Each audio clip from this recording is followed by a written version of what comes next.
Good afternoon. My name is John Horrigan, and welcome to the Supernatural Coffeehouse. Today's edition is on phantom pumas, most notably the eastern mountain puma or eastern mountain lion. Also, I'm going to investigate some sightings in Great Britain and Australia, and actually we'll even go over to France and Italy for some sightings as well. I'd like to start off, according to Richard Greenwell from the International Society of Cryptozoology, an organization that is really suffering in these days of the 90s. He laid out approximately, he thinks that there are 35 North and South American puma subspecies, larger felids, catamounts, pumas, cougars, mountain lions, big cats. There are several names for these, although they are differentiated and specific in each classification. It's known as Felis concolor couguar, or Puma concolor coryai, which is the Florida subspecies. Some of these cats are over 200 pounds, can attain a length of 9 to 10 feet from snout to tail. And according to the United States Wildlife and Fisheries, there are only 2 eastern U.S. and Canadian subspecies that are currently recognized, one being the southern puma, which is the Puma concolor coryai, which it ranges from Georgia to Florida and west to Arkansas and Louisiana. According to the U.S. Wildlife and Fisheries, there's only a few dozen left. And then there's one called the Florida panther. Then there's the eastern Puma concolor couguar, which ranges from New Brunswick south to the Carolinas and west to Illinois. It was declared extinct early in the 20th century, even though it's possible that the species has rebounded due to increased deer populations, which is their primary food source, and they could be a feral, viable breeding population. Federal, state, and wildlife agencies still remain skeptical, despite the fact that from 1983 through 1993, there are over 2,000 sightings. So that leaves 6 possibilities. Number 1, the original eastern subspecies has survived cryptically. Number 2, western individuals have migrated to the east. Number 3, captive individuals have been released. They're feral, active breeders, or escaped from circus wrecks, or from zoos, or escaped private pets. Number 4, a mistaken identity. Perhaps they saw a bear, a dog, a raccoon, or some other animal. Number 5, liars. Or number 6, a combination of the first 5. According to J. Richard Greenwell, approximately 33% of all pumas have been black cats. Melanistic pumas are not recognized by zoology because no specimen exists in any museum. Although there are documented species, the black Asian leopard and the black jaguar, their native cryptic population, or known as Mexican wanderers, because that's where they've been sighted. So the subject is intellectually challenging and should not be ignored by responsible agencies, and that's the reason for my dissertation here. I would like to see more protection extended to this viable breeding population of catamount. It's not even recognized. There are basically 2 phases, tawny and melanistic. Tawny meaning tan, melanistic meaning black. And they're reported in the eastern and southern United States, Great Britain, and southwestern Australia. Now, I've never seen a wild deer out of captivity. I've seen plenty in zoos. So I could give an argument, weak at best, and it's a game of semantics, saying that deer are extinct, except for the ones in captivity. But according to the deer population, that's how the cougar population survives. So the deer population throughout the United States, especially here in the Northeast, has made a rebound. And therefore, any species that would feed upon that population, if you work out the equation, should rebound as well. Now, in the mid-1900s, deer populations were restocked and restored in this area. This elusive catamount, or ghost cat, was declared officially extinct in Vermont in 1881, officially extinct in Wisconsin in 1908, despite 58 sightings between the years 1973 and 1986, and 119 possible sightings between the years 1991 and 1993. There has been lore or tradition of a cougar or black cat in Saskatchewan and Manitoba provinces in Canada, in Minnesota, North Dakota, and South Dakota, in Nebraska, Ohio, Kansas, Arkansas, and Montana. In Montana, for instance, there was a bounty put out in 1884, money for the skin of a cat. 146 skins were collected. 227 mountain lions were killed between the years 1990 and 1991. There was only 1 fatal attack reported in Montana. That was in 1989. Yet there are 2 severe mauling of children. One took place in 1990, the other in 1992. In California, a jet black puma 8 foot long was seen between the years 1957 and 1975. If you look to the way it's referred to, it's a technical term, of course, Felis concolor, which means puma, but it's also recalled and reported in the South as painter or panther. Melanistic jaguars, or Panthera onca, exist in the Southwest. Now, in 1992, in Illiniwek Forest Preserve in Illinois, and there were over 200 sightings of a large mountain lion or a black panther. On June 23, 1992, a maned lion was seen in Finland. Of course, people say, well, they escaped from circus train wrecks, and that has to be considered a piece of mythic folklore, because there have only been 3 what you can consider major train wrecks involving circuses or circus animals in the 20th century, and the animals were caught usually within hours or days after the incident. I'd like to talk about some beasts in Great Britain. There's one called the Beast of Exmoor. Spring 1983, some marauding animal began killing sheep and ewes by ripping out their throats. Witnesses reported this cat as being jet black, 8 feet long, and 4 out of the 5 sightings of this beast in Exmoor in 1983 were of the black phase. The sightings actually began in the early 1970s, and the last sighting in Exmoor was as late as 1992. The only official recognized cat or small wildcat in England and Scotland is one that exists in northern England and Scotland, known as Felis sylvestris grampia.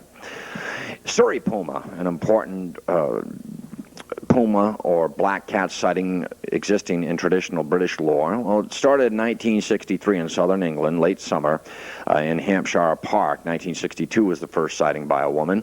On July 18th of 1963, one bounded across the road in front of a British truck driver. In September 1964 through August of 1966, there were 362 sightings. Police said 47, they were convinced, were solid, so 47 of 362. At least there's a portion there, nearly 20%, that police were confirming as sightings. In August of 1983, a Buckinghamshire woman saw a black cat with a studded collar. In August of 1975, in Manchester, a man captured a leopard cub with a collar.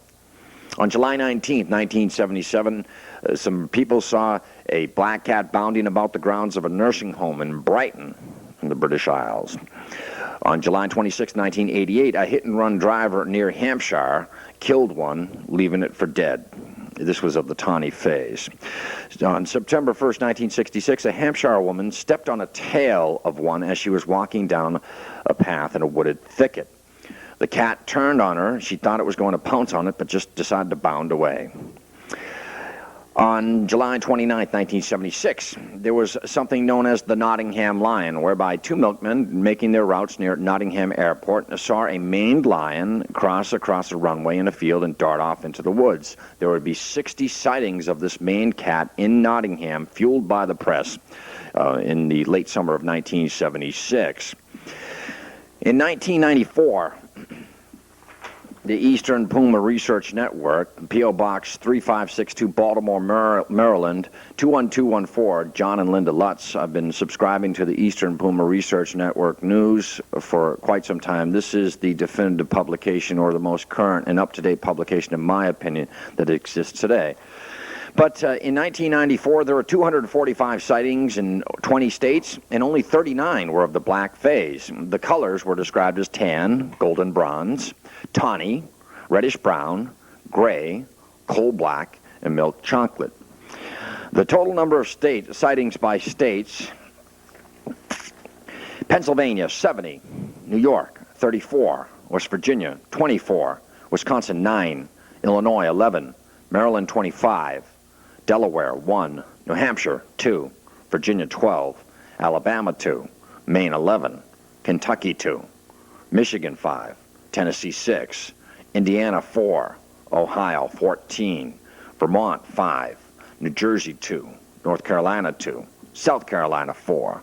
Here are the black sightings, the 39. 11 were seen in Pennsylvania in 1994, 7 in Illinois, 5 in Maryland, 3 in New York, Wisconsin, Ohio, and West Virginia, 2 in Michigan, and 1 seen in Tennessee and Maine. Cubs and kittens were seen in 5 states. 6 were seen in Pennsylvania. 4 were seen in Maryland and West Virginia, and 3 were seen in New York and Virginia. So obviously the sightings are increasing, and according to the Eastern Puma Research Network, sightings flow into their agency daily. I suggest, if you are interested in this animal, to subscribe to it, because there's a lot of popular stories. They'll bring up historical accounts and whatnot. In France, there have been sightings. There was the beast of Le Gauvaudin, which was some sort of dog-like, wolf-like beast that apparently ripped out the throats of people in a French village in southeastern France in July of 1764. Whether that was an actual cougar remains to be seen. I tend to think not. I tend to think that it was reinforced by storytelling and imagination stretching. The American Felis concolor cougar was driven into extinction, according to wildlife agencies east of the Rockies in the late 19th century. Now, that's, after I just read off all of those sightings, I think it's hard to believe. And in my opening remarks, either these people are lying, there's a viable population that survived cryptically in the east, there's Western individuals moving east, or they're escaped pets or from circus wrecks. But as I said before, there have only been 3 known circus wrecks in the 20th century in the continental United States, and all reported animals were reported captured. Back to France, 1977, several witnesses, including the policeman, saw 2 black panthers that apparently were playing in a field, a meadow, and they were responsible for killing livestock in the area. In Australia, there's been lore of the Tasmanian tiger and the Queensland tiger, which was seen in the Cardwell Bay district. It had a face like a cat with yellow and black stripes. In New South Wales, a farmer lost 340 sheep that he said was to a black cat. This taking place from 1956 through 1957. And in November of 1977, a tawny-colored cat was killed in the Cambawarra Range in New South Wales. Around here, well, there's one I found called the Demon Cat, or nicknamed DC, which some sort of ghost or phantom cat allegedly exists in the bowels of the Capitol Rotunda, in their rebuilt tunnels and catacombs that exist there. It's allegedly a portent of evil and denotes change in leadership or administration, or a national tragedy is about to occur. It's been seen by guards there. One guard apparently had a fatal heart attack in the 1940s after seeing DC. Another guard claimed to have seen it in January 1970 in the catafalque storage area of the Capitol basement. So there are tales, just like black dog lore exists, there are tales of phantom cats. In another aside to that, in the Capitol catafalque, where bodies would lay in state of either presidents or of congressmen that died during their term, to add to that mythical denotation. Let's talk about local here. Well, in the Bridgewater Triangle, which is an area that goes from the approximately Dighton, Rehoboth area up to Abington and down to Bridgewater, where anomalous occurrences have occurred, whether they were man-beast anthropoid sightings, anomalous lights, UFOs, and black cats. There was one sighted in the Easton Mansfield area as late as December of 1992, with several sightings. So there has been lore of that. And, of course, there's the Beast of Truro. In the fall of 1981, beginning in September of 1981, Mr. and Mrs. Medeiros, among with other residents of Truro who reported seeing and hearing strange noises at night and seeing some sort of anomalous outline of a feline, and finding several mangled domestic cats. They saw this beast at approximately 50 feet away on a beach in Truro. And they said at first it didn't see them, and Mr. and Miss Medeiros wanted to get out of there as soon as possible, but the beast just ambled off into the dunes and away.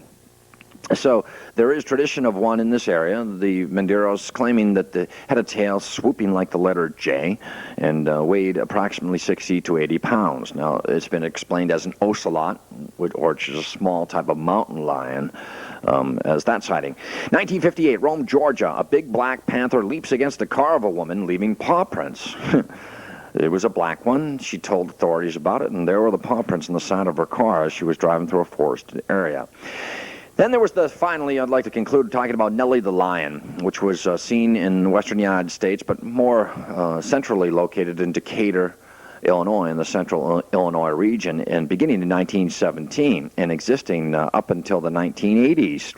In 1853, apparently a huge tiger was seen in the Russellville, Kentucky area. In 1877 in Indiana, a woman by the name of Mary Crane allegedly came upon a beast, and she fainted as the beast tore at her clothing. Men ran off for help into the town of, I believe it's Sun, Indiana, and when they came back, she awoke, and the beast was licking her face, and then noticed the men coming back, obviously armed, and just ambled off into the wooded area. She had 4 witnesses to back up her story. Back to the central Illinois, Nellie the lion. These are Maine cats I'm talking about right now. In Decatur, one was shot, apparently wounded, on October 25th, 1955 by a hunter, and managed to escape into a wooded thicket. And finally, there was a big black panther flap that existed in Cairo, Illinois in 1970. So that's basically an overview of popular lore of the eastern puma, phantom pumas, Surrey pumas, and whatnot. Now, I have a gentleman here. This is Greg, who I met earlier today. Greg phoned me, Greg Reprezinski, okay, and Greg is a hunter outdoorsman, artist, illustrator, just a nature lover, and he has had a sighting, although I've never seen one myself. And I was wondering if you could just basically, and if you could, sir, okay, if you could just just step up here and just briefly, I would love to hear from you, Greg. That would be great. Pretty brief. I've been hunting up in Vermont for the last almost 30 years. I've been collecting articles of Vermont sightings for just about that period of time. 25 to 30 years worth of articles, not to mention talking to locals in Vermont for at least 20 years about their particular sightings. My sighting was 2 years ago during the bow season up in Vermont. I had the cat in sight for, I would say, 90 seconds, approaching 2 minutes. What color, Greg? The typical classic tawny color. The sun was up. It was 2 p.m. in the afternoon, 2:30. It was in full sunlight. It was in the open for about, I would say, easily 45 seconds to a minute. It was all of 200 yards away, but at one point it started walking away from me and looked back over its shoulder, and it looked, I'm sure it looked right at me, although I was sitting down on the ground in thin grass that covered up approximately half of me. But the way it looked back over its shoulder and zeroed in right at me, I'm sure that it did spot me from that distance, and it froze.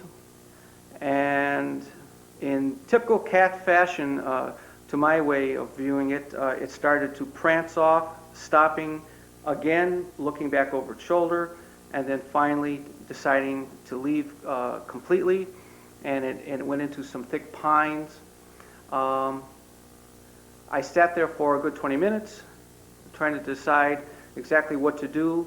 I took my bow and I went to try to find tracks, any sign. I didn't find any, although I did find a very vague pathway through the grass that it had gone through to get into the pines.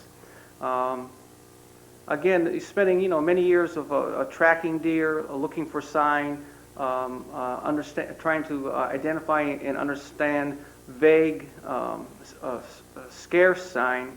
I was confident in the fact that what I was looking at was indeed its departure path that it took through this grass that it was walking through to get into the pines. But again, it wasn't the kind of grass or terrain or dirt that would hold a print or a pad print or anything like that. I didn't find any scat, although I've been looking for scat ever since. So it was, I think, the most thrilling outdoor experience that I've had as far as viewing wildlife. Let me ask you this, Greg. You mentioned about scatological scat being found, yeah. Paw prints being found. This is truly, the nature of this animal is, it's a predator, but it's a loner. It, for the most part, it hides in a remote region or lives in a remote region where it can't be bothered. I mentioned a case before I went on, and I have it in the EPRN files, of a wildlife agency's man getting pointed out paw prints of a puma and saying, oh, there's no such thing as that, and actually covering it up. My question to you is in line with that, have you heard of any human catamount confrontations, i.e. attacks, and any sightings that you can reference that are truly spectacular? Well, again, I can just relate to you stories I've heard from locals up in Vermont. Whether they're true or not, I can't verify that. Although the people that I've talked to, some of them I've known for many years, I trust them, their credibility. Yes, I've heard of stories where hunters have actually been chased for short distances. One comes to mind. He said he actually threw down his gun and climbed a tree just to see what would happen. I had a game warden up in Vermont tell me that he watched one for minutes carrying a fox in its mouth, crossing a huge mown pasture. And of course other locals up where I hunted starting back in the mid-60s, various stories of actual sightings, all times of the day, early morning, dusk, middle of the day, that type of thing. I remember one farmer telling me that he watched a panther in the middle of the day, early fall, cross his pasture heading toward his neighbor's, which was about 1.5 miles down the road. He called his neighbor and said, it's coming through, told him exactly where to look for it, and sure enough, his neighbor, looking out, saw it come out of the edge, woodland, cross his pasture. He in turn called the next neighbor down the line, and as luck would have it, that neighbor said, yeah, he caught a brief glimpse of the cat coming through a corner of his pasture. And that was just a few years ago. What do you think is your explanation for what we're seeing then? What do you think it is? Well, again, it's obviously, as far as I'm concerned, it's a true mountain lion, cougar, catamount, all the names, whatever. I'm familiar with the story that you related to, the last catamount taken in Vermont, which was in Barnard. In fact, it's called the Barnard cat. I have an original photograph of that farmer, that hunter. In fact, it was taken on Thanksgiving Day morning. They were out for turkey or venison, but they ended up taking this cat, said to be the last one taken in Vermont. Barnard happens to be the town over from where I sighted the cat, where I hunt. So I have that closeness to the topic as far as I'm concerned. It's a personal interest to me. Okay, but again, I know what I saw, having hunted since my early days in Ohio. Wildlife illustrator. I mean, it was very easy for me to identify this animal, and as I said, it was one of the most exciting things that I've ever encountered in the outdoors. And you're finding more and more game wardens are coming around, and Oh, I don't know. I skeptical, only or have, do you? well, that may be, but Are they still show me types? And Sure, I'm sure there are. But again, I talked to a game warden who said he saw what he saw, and it was clear as anything. And so you have it right from an official, a professional trained observer and wildlife individual. So that's great. you have to go with it. Yeah. Well, I appreciate it, Greg. Quite Greg welcome. Rapodinsky. Thank you very much. I'm glad that you attended. Sir, your name is? Rich Hansen. Rich, I was wondering if you could tell your sighting or story, and if you could come up here, that would be great. Thank you. You've got some great sightings. Thank you very much. My name is Rich Hansen, and in the late 60s, I and a girlfriend, Roberta Greek, we were living in Hartford at the time, Hartford, Connecticut, and we went on a vacation. It was in the late spring, and we drove up to Portsmouth, Maine, and we took the Prince of Fundy boat up to Nova Scotia. And we landed in Falmouth, if my memory recollects, and we were driving through Nova Scotia, and our destination was Cape Breton Island. And as we were approaching a causeway, I'm trying to remember the name of the causeway, something causeway that leads to Cape Breton Island. I can't remember, something C causeway, if I remember. Again, this is a good 20, 30 years ago. As we were approaching about a half a mile from the causeway, it's rolling countryside. As we're approaching, the coast of Nova Scotia, and with looks like dairy farms around. If I recollect, the highway was a divided highway, and with an area of a median area of grass and bushes. I observed, me and my girlfriend observed what appeared to be a lioness leap across the highway, pause in the median and look around, and then run across the road in front of us. And it was, I estimate, about 100 pounds. We could see it was tan. And we could see the muscles rippling on its back. It ran across the highway right in front of us and settled into some tall grass. And I could see it for a while as it drove by, and then as I kept driving, of course, it disappeared. And we were like stunned. We then drove into Cape Breton, and we stayed at a motel. And I called the Cape Breton park rangers, or naturalist rangers, and I told them of my sighting. And they said, as far as I knew, there was no sightings of mountain lions or in Cape Breton Island for hundreds of years or whatever. But I saw what I saw, and my girlfriend saw it too, and it was very big. And I remember it was very, after it went across the road, it settled, it squatted down. It was very cunning, and it almost like disappeared from sight as soon as, its color blending in with the yellow, rushes that, or like tall grass. And it was right next to a farmhouse. So that's my sighting. Thank you, Rich. Appreciate it. As you can see, these sightings here, this is a beast that perhaps was on the brink of extinction, and species tend to rebound, and we have a sighting here from northern New England, we have a sighting here from Canada, from the Maritime. So perhaps this is a population, and if it does go on the cusp of civilization, it can exist, because it truly doesn't have a predator except man. And some of the sightings I want to point out that are showing up in EPRN are a lot of cougar sightings feeding off of roadkill. So if there are a lot of sightings off of roads and thoroughfares, and perhaps that would provide a steady diet of already prepared food. Yes, Rich?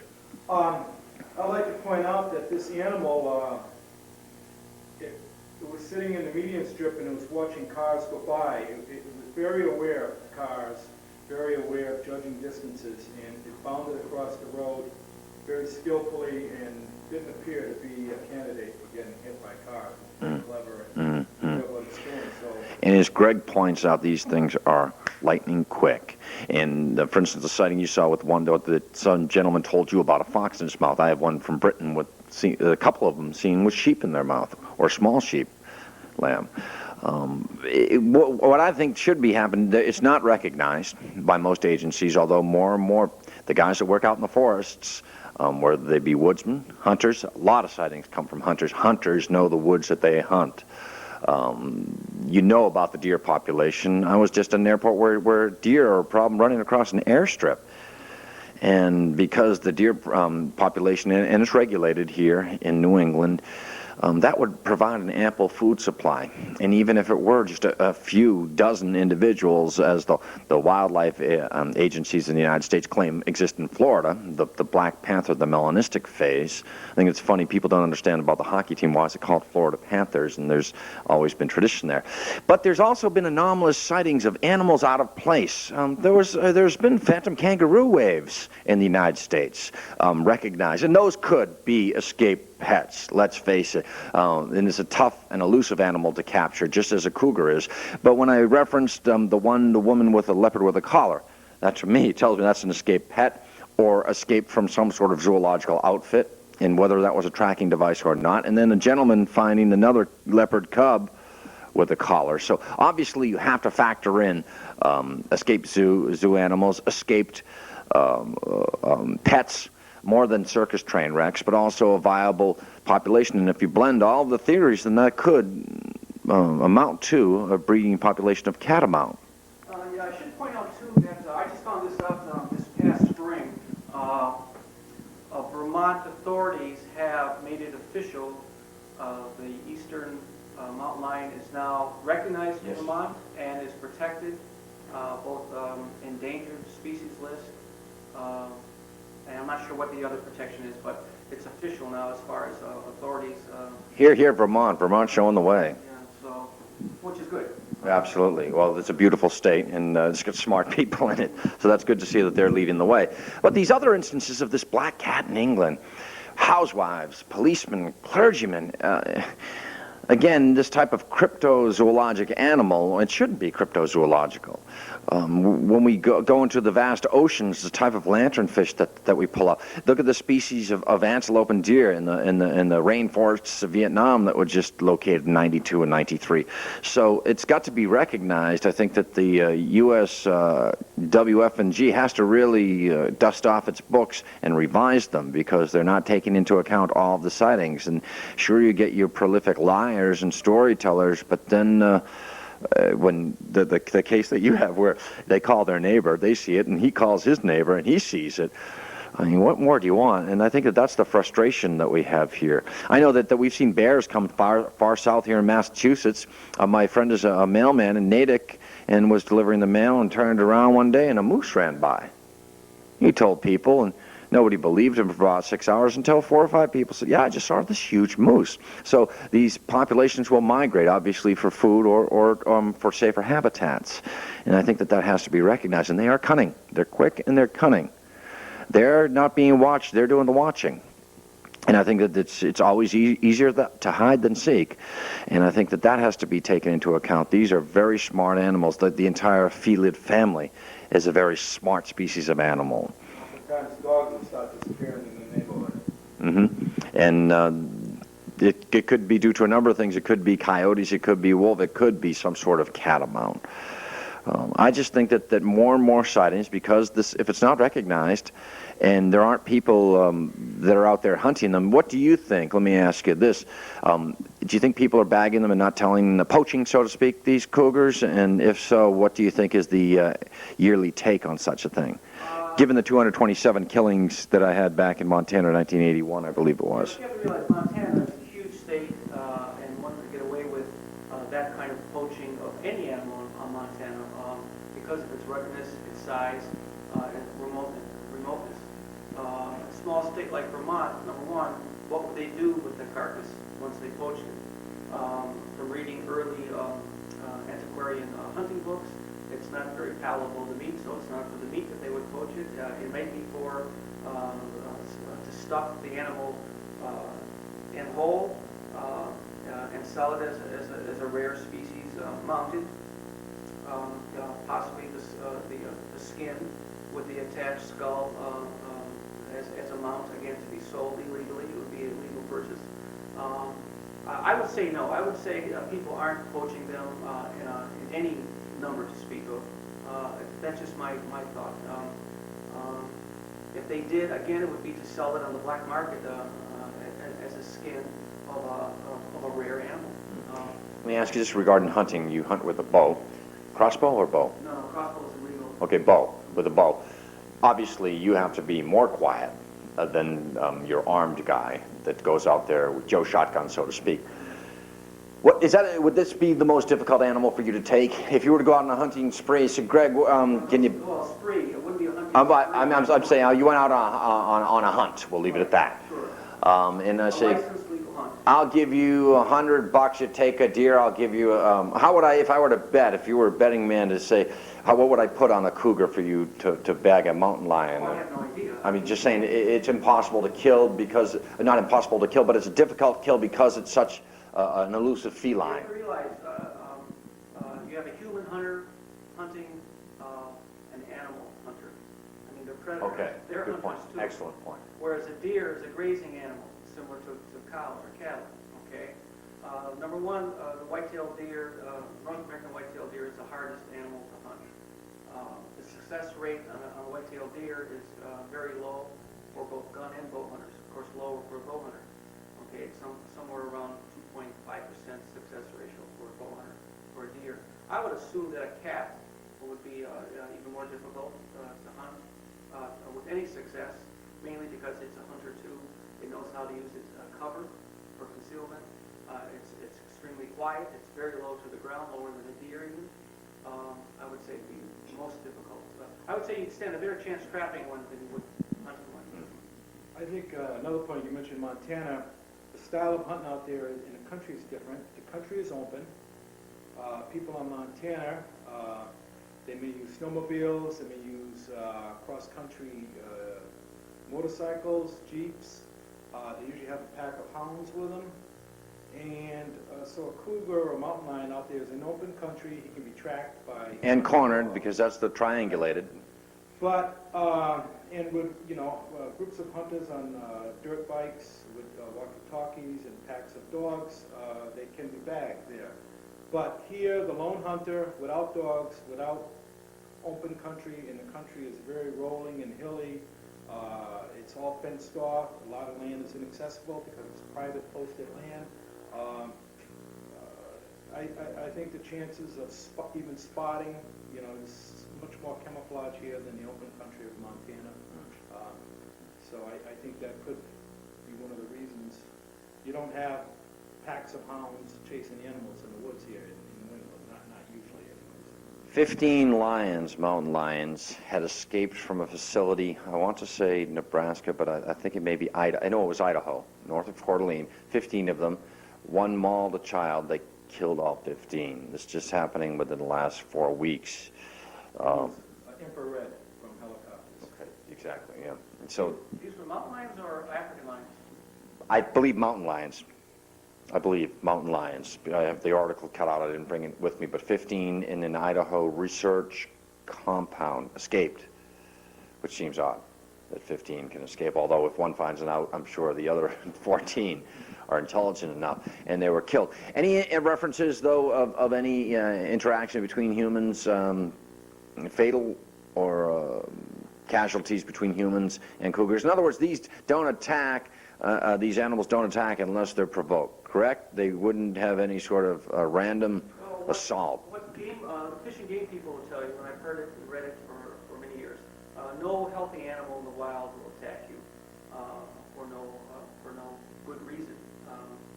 Cornered, wounded, rabid, protecting its young, coming upon it at real close range and startling it, possibly an attack. Some of those attacks, they'll be described as not true attacks, but just trying to get past you and out of there, type of thing. So I have not heard of any actual injury through attacks or that type of thing myself. Oh, California. Well, California's, A yeah. couple people are killed every year by mountain lions. It's funny, though, I was going to mention that. Drivers. Just recently. In fact, there was a woman killed just months ago jogging in California, just this past summer, I believe. But just 5 years ago, California put a ban on legal hunting of mountain lion. And in that 5-year period, the mountain lion-human interaction numbers have increased. Wow. And now you have people being attacked and then this woman being killed this past summer by a mountain lion. So there is something to be said for legal hunting of game animals as far as keeping their numbers down and as far as keeping their numbers down so that the animal-human interaction doesn't become unbalanced. Another repression of a species by mankind. I'm going to show you now, you guys, a video. This is what I consider unfortunately, because I'm not a big fan of Arthur C. Clarke, he's skeptical in a lot of areas, but this I consider to be the definitive work on big cats. So I want to show you, and he's got some great footage and some good photos of not only the Surrey puma, the beast of Exmoor. He's got some strange photos of big cats.